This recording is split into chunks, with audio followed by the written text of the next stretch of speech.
तो अभी तक हम लोगों ने पढ़ लिए हैं स्पीड, वेलोसिटी, एक्सेलरेशन और ग्राफ्स अब पढ़ेंगे। स्ट्रेट लाइन मोशन के स्टडी में ग्राफ्स का बहुत ज़्यादा इम्पोर्टेंस है। इक्वेशंस ऑफ मोशन जिनको कहते हैं, जिनके हेल्प से हम मोशन के कैलकुलेशन करते हैं स्ट्रेट लाइन मोशन के, वो भी ग्राफ से डिराइव किए जाते हैं। तो ग्राफ्स इन मोशन में सबसे पहले हम लोग देखते हैं पोजीशन टाइम ग्राफ।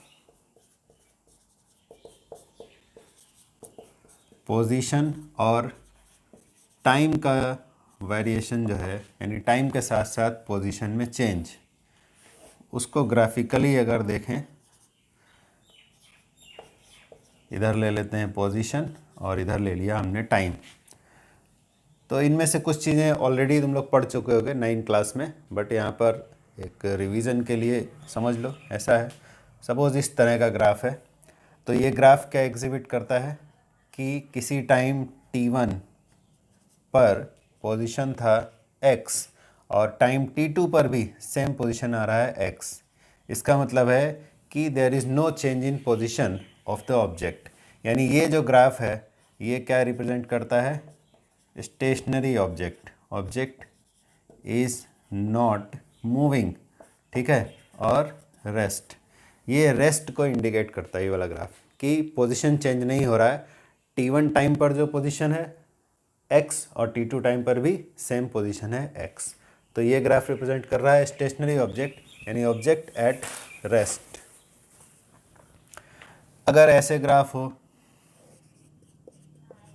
टाइम इधर, पोजीशन, और इस तरह से मान लो चेंज हो रहा है पोजीशन में, तो ये है मान लो t1 time.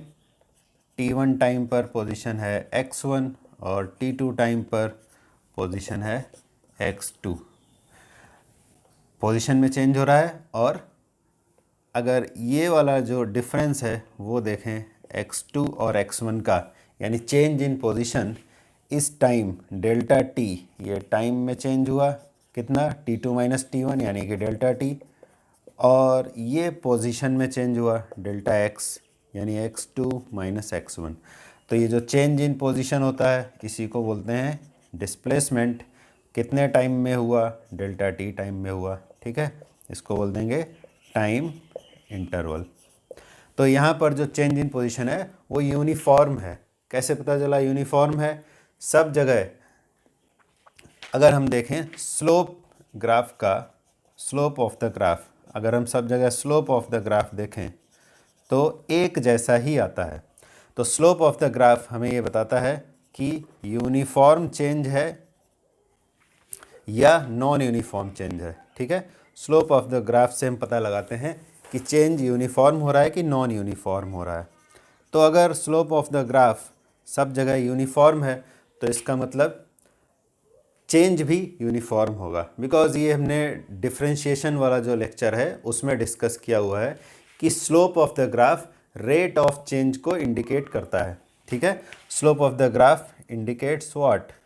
Indicates rate of change, rate of change of quantity on y axis with respect to the quantity on the x axis।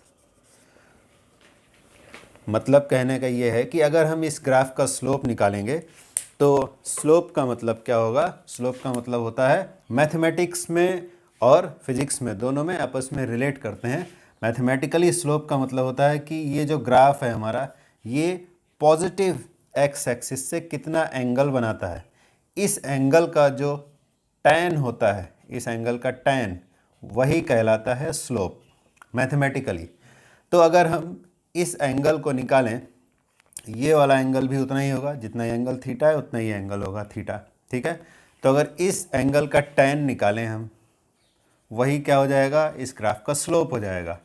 तो हमने टैन निकाला इस एंगल का टैन, ये ट्रायंगल मान लेते हैं ए बी और सी। ए बी सी ट्रायंगल में अगर हम टैन कैलकुलेट करें, टैन थीटा, तो टैन थीटा क्या होगा? Delta x by delta T, ठीक है। तो delta x by delta T, कोई दो पॉइंट्स लेंगे इस ग्राफ पर और कैलकुलेट करेंगे।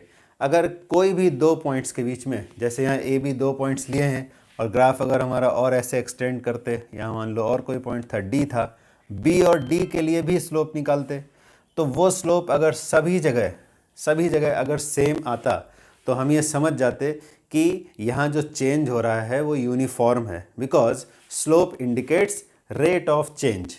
अगर रेट ऑफ चेंज सब जगह एक जैसा है यानी कि चेंज यूनिफॉर्म है, और अगर स्लोप में वेरिएशन आता है, अलग अलग पॉइंट्स पर स्लोप डिफरेंट आता है, तो हम कहेंगे कि नॉन यूनिफॉर्म चेंज हो रहा है।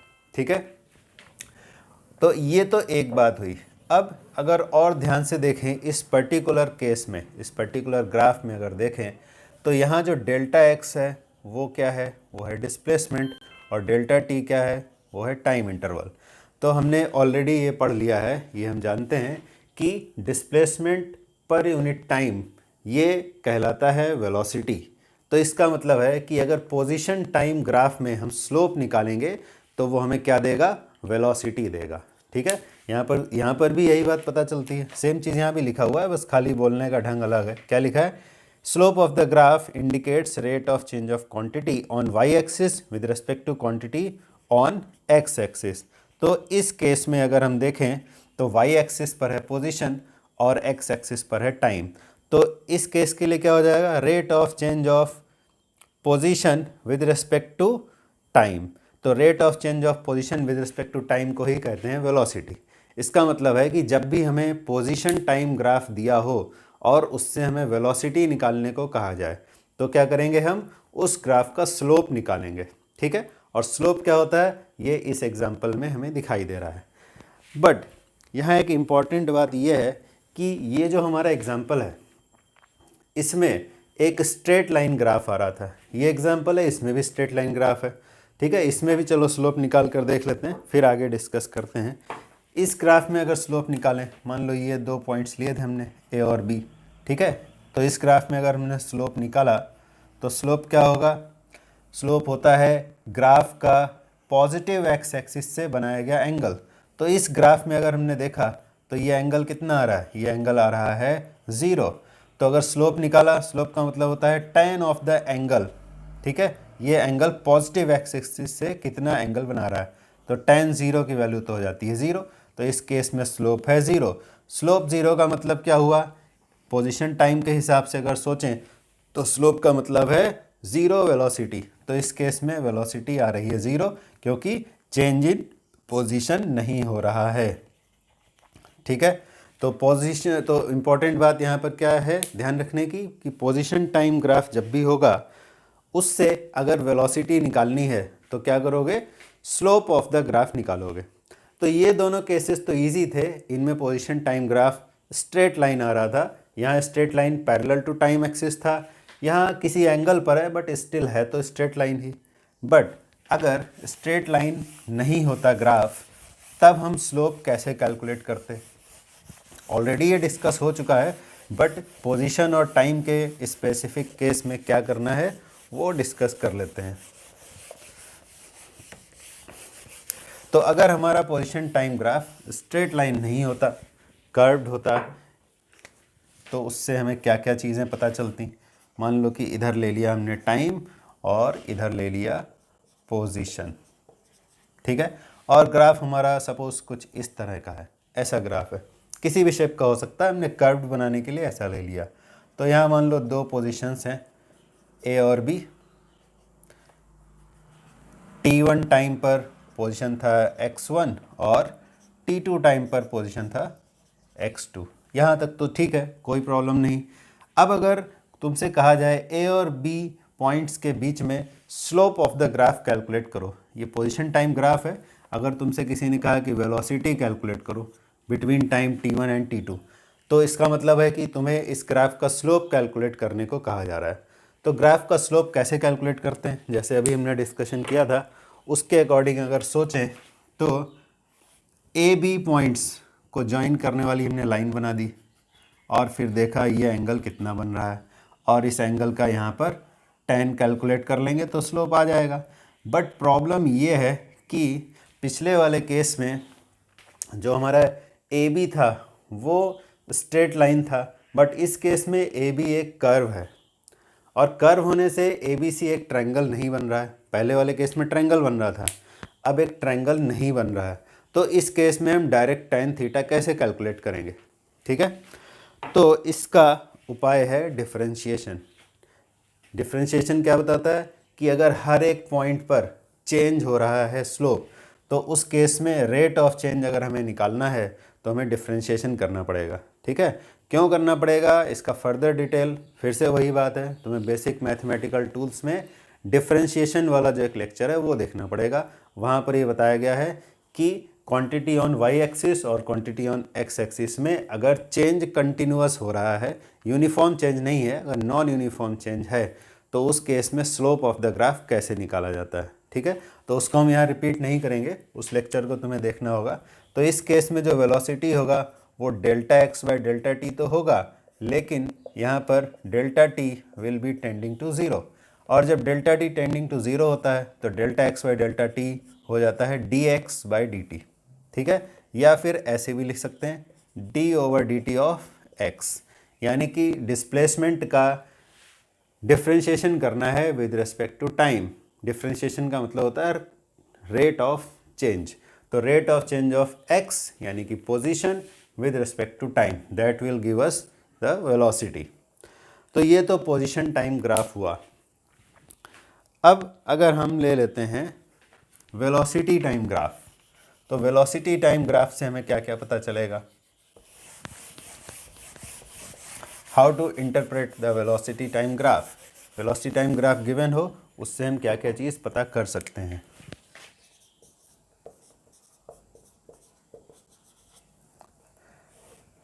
तो मान लो कि एक सिंपल केस हमने लिया, पहले इधर ले लिया हमने वेलोसिटी, और ऐसे ग्राफ आ रहा है टाइम एक्सिस के पैरेलल, यानी कि t1 टाइम पर वेलोसिटी v है और t2 टाइम पर भी वेलोसिटी v है।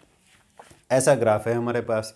तो ये ग्राफ हमें क्या क्या चीज़ें बता सकता है, क्या इन्फॉर्मेशन दे सकता है? तो सबसे पहला जो प्राइमरी ऑब्जर्वेशन है वो क्या है कि t1 टाइम पर भी वेलोसिटी v थी और t2 टाइम हो गया, अब भी वेलोसिटी v ही है। इसका मतलब है कि v इज़ कांस्टेंट। ठीक है, ऑब्जेक्ट कांस्टेंट वेलोसिटी से मूव कर रहा है। अब ज़रा ध्यान दो, अभी हमने पहले जो ग्राफ बनाया था यहाँ पर लिखा था पोजीशन, यहाँ पर लिखा था टाइम, और इसी तरह का ग्राफ था, तो वो क्या इंडिकेट कर रहा था?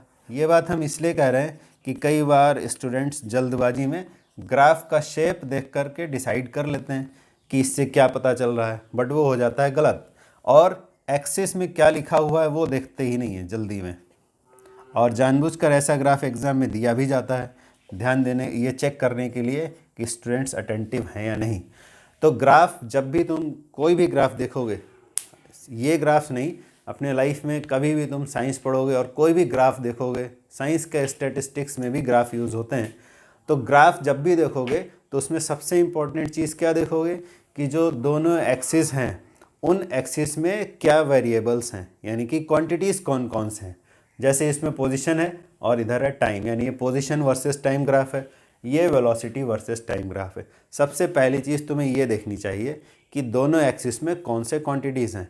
ठीक है, फिर उनके यूनिट क्या है, यूनिट ऑफ स्केल क्या है, कि यहाँ पर एक गैप, एक जो डिवीज़न है वो कितना यूनिट है, इधर जो एक डिवीज़न है वो कितना यूनिट है। इन ग्राफ्स में यूनिट नहीं दिया गया है क्योंकि ये बस हमें डायग्राम से समझना है कि ये क्वालिटेटिव ग्राफ है, क्वांटिटेटिव जब होगा तो डिविजन्स भी दिए रहेंगे।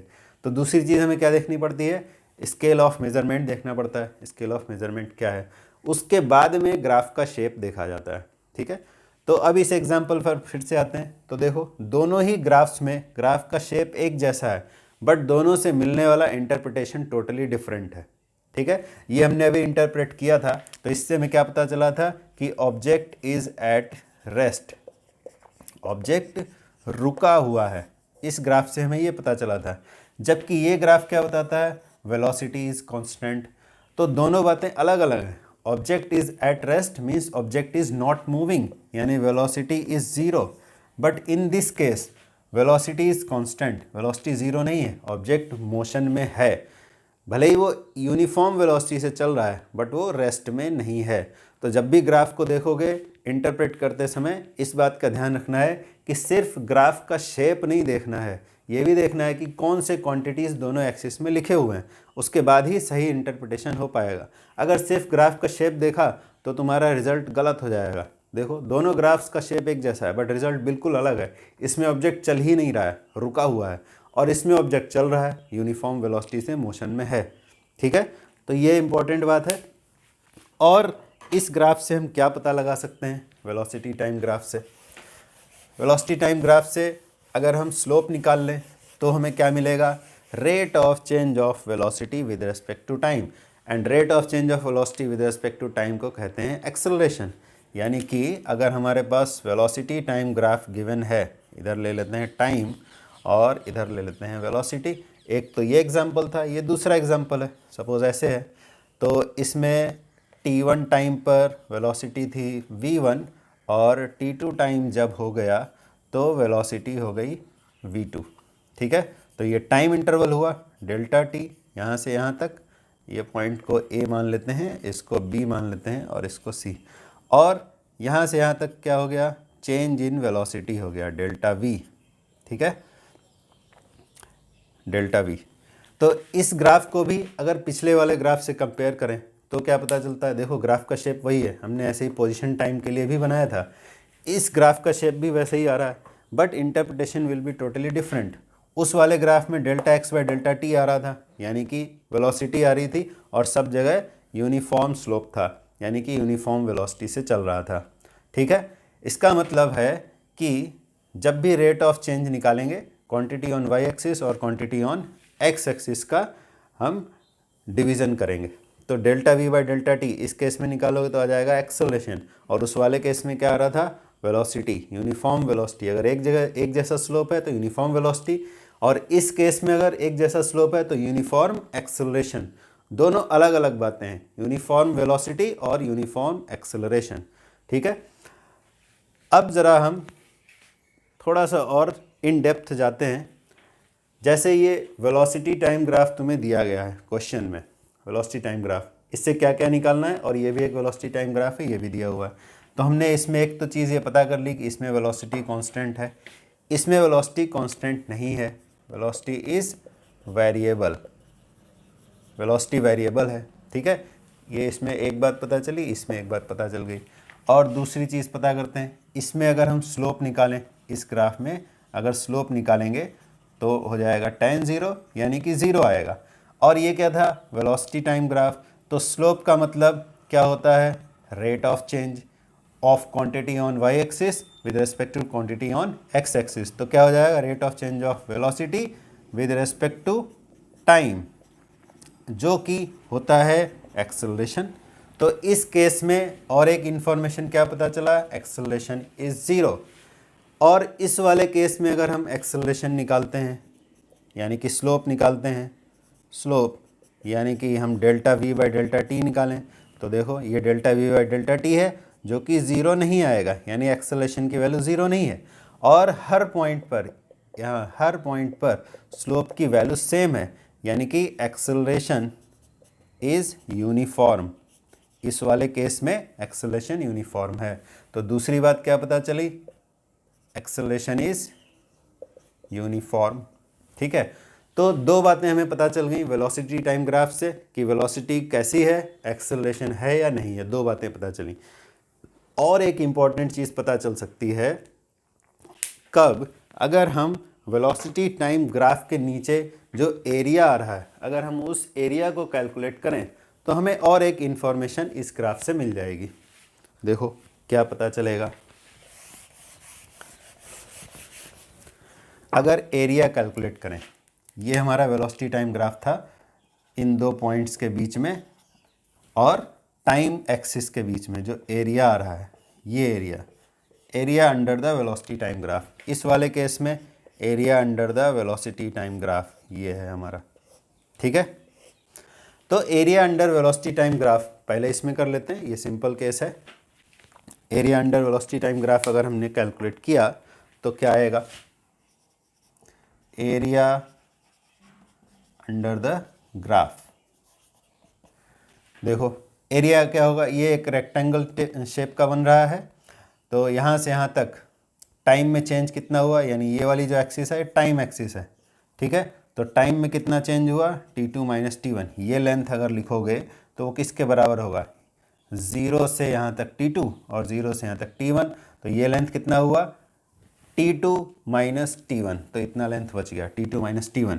और ये हाइट कितनी है इस ग्राफ में, देखो 0 से यहाँ तक हाइट है v, ये v हाइट है, ठीक है। तो v इंटू डेल्टा t, यानी कि velocity into time interval. Velocity into time interval क्या हो जाता है, ये हो जाता है डिस्प्लेसमेंट, ठीक है। यानी कि area under the velocity time graph gives us displacement. ये सिंपल केस था, हमने इसीलिए इसमें समझ लिया, बट ये सेम चीज़ एप्लीकेबल होगा चाहे ग्राफ ऐसा हो और चाहे नॉन यूनिफॉर्म शेप का हो, चाहे ऐसा ग्राफ हो तो भी ये बात सच होगी, क्या कि वेलोसिटी अगर इधर है और इधर है टाइम, तो वेलोसिटी टाइम ग्राफ के नीचे जितना एरिया आएगा that area will represent displacement in this time interval, ठीक है। तो तीसरी चीज़ वेलोसिटी टाइम ग्राफ से हमें क्या पता चल जाती है, तीसरी चीज़ हमें पता चल जाती है डिस्प्लेसमेंट, ठीक है। किसी भी शेप का ग्राफ हो ये वाली बात सही होगी। तो वेलोसिटी टाइम ग्राफ्स की हेल्प से हम तीन चीज़ें पता लगा सकते हैं, वेलोसिटी का नेचर कैसा है, एक्सेलरेशन कैसा है और कितना है, और डिस्प्लेसमेंट कितना है। तीन बातें हम पता लगा सकते हैं वेलोसिटी टाइम ग्राफ से। अब थोड़ा और आगे बढ़ते हैं और इन ग्राफ्स पे जो अभी डिस्कशन किया है उसमें और इन डेप्थ जाते हैं।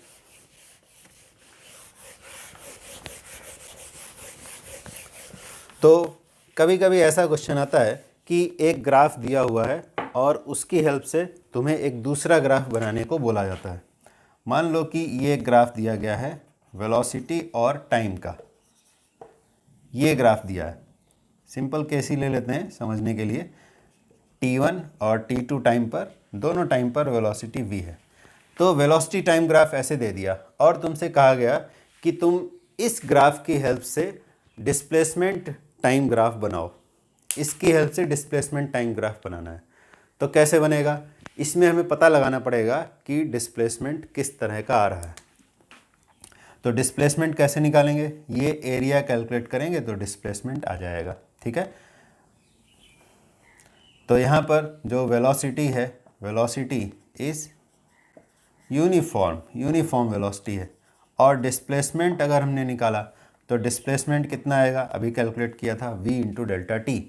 तो v तो यूनिफॉर्म है यानी कि कांस्टेंट है, लेकिन डेल्टा टी टाइम तो चेंज होता ही रहता है, लगातार टाइम चेंज होता रहेगा। तो इसका मतलब है कि इस केस में ऑब्जेक्ट मोशन में है और उसका डिस्प्लेसमेंट टाइम के डायरेक्टली प्रोपोर्शनल है। देखो v कांस्टेंट है तो डिस्प्लेसमेंट प्रोपोर्शनल टू क्या हुआ, डेल्टा टी। टाइम इंटरवल जब ज़्यादा होगा तो डिस्प्लेसमेंट भी ज़्यादा होगा, और डायरेक्टली प्रोपोर्शनल है। डायरेक्टली प्रोपोर्शनल का मतलब डेल्टा टी जिस रेशियो में बढ़ेगा डिस्प्लेसमेंट भी उसी रेशियो में बढ़ेगा। तो ये हमने इंटरप्रेट कर लिया डिस्प्लेसमेंट और टाइम का रिलेशन। तो जब हमें ये पता चल गया कि डिस्प्लेसमेंट और टाइम डायरेक्टली रिलेटेड हैं, डायरेक्टली प्रोपोर्शनल है, तो इधर हम ले लेंगे टाइम और इधर ले लेंगे डिस्प्लेसमेंट, और ये डायरेक्टली प्रोपोर्शनल के लिए ग्राफ इस तरह का आ जाएगा, ठीक है।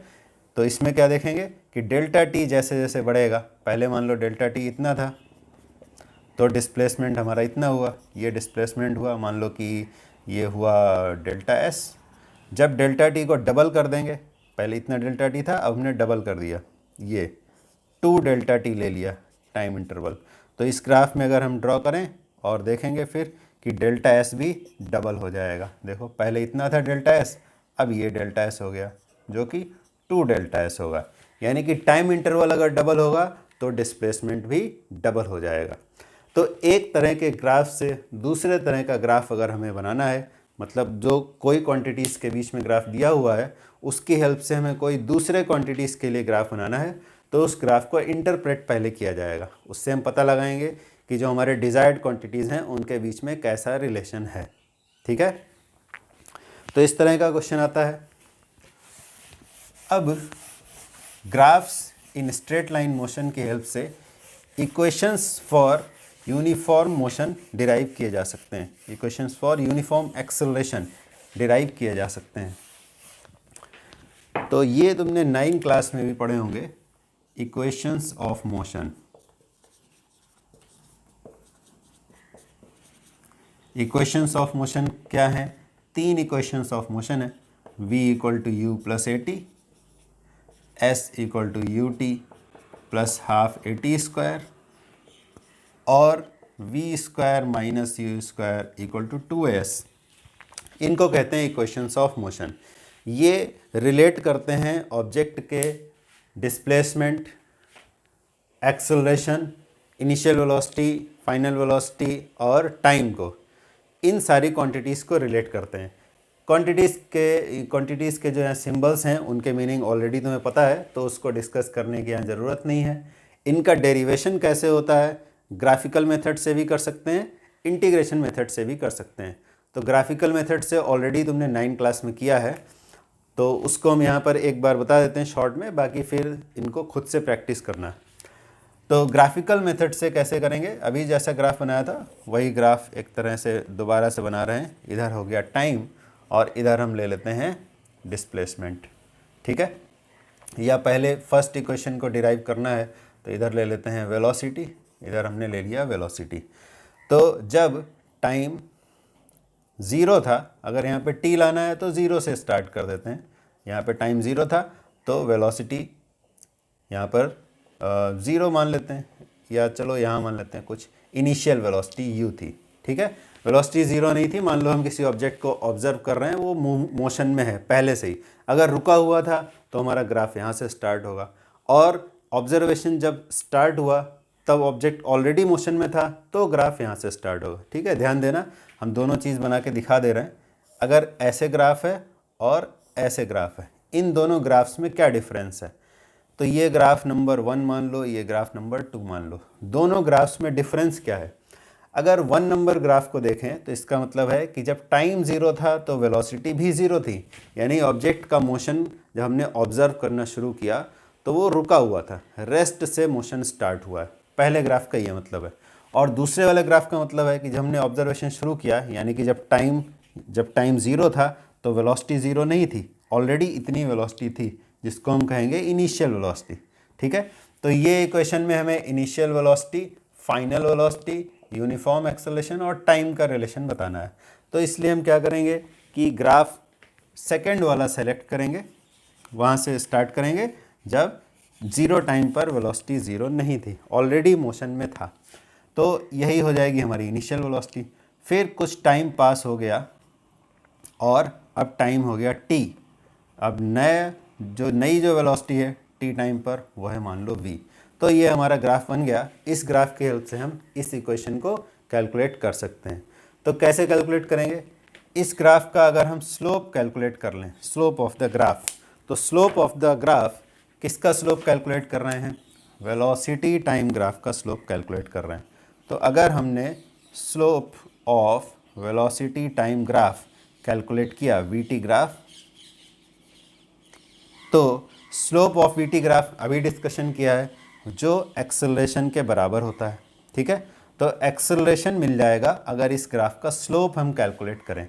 तो कैसे स्लोप कैलकुलेट करेंगे? ये वाला जो एंगल है, ये एंगल ऐसे तो यहाँ तक बनाना चाहिए, तो पॉजिटिव एक्स एक्सिस से जितना एंगल बन रहा है उस एंगल का tan हम करेंगे, तो स्लोप ऑफ द ग्राफ हमें मिल जाएगा, ठीक है।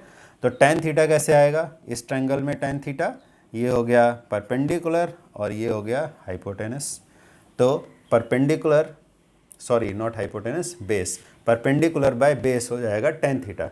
तो परपेंडिकुलर कितना है? ये देखो कितना है, यहाँ से यहाँ तक v है और उसमें से u माइनस कर दिया, तो v में से जब u माइनस कर दोगे तो हमारा परपेंडिकुलर हमें मिल जाएगा। वो कितना होगा? v minus you.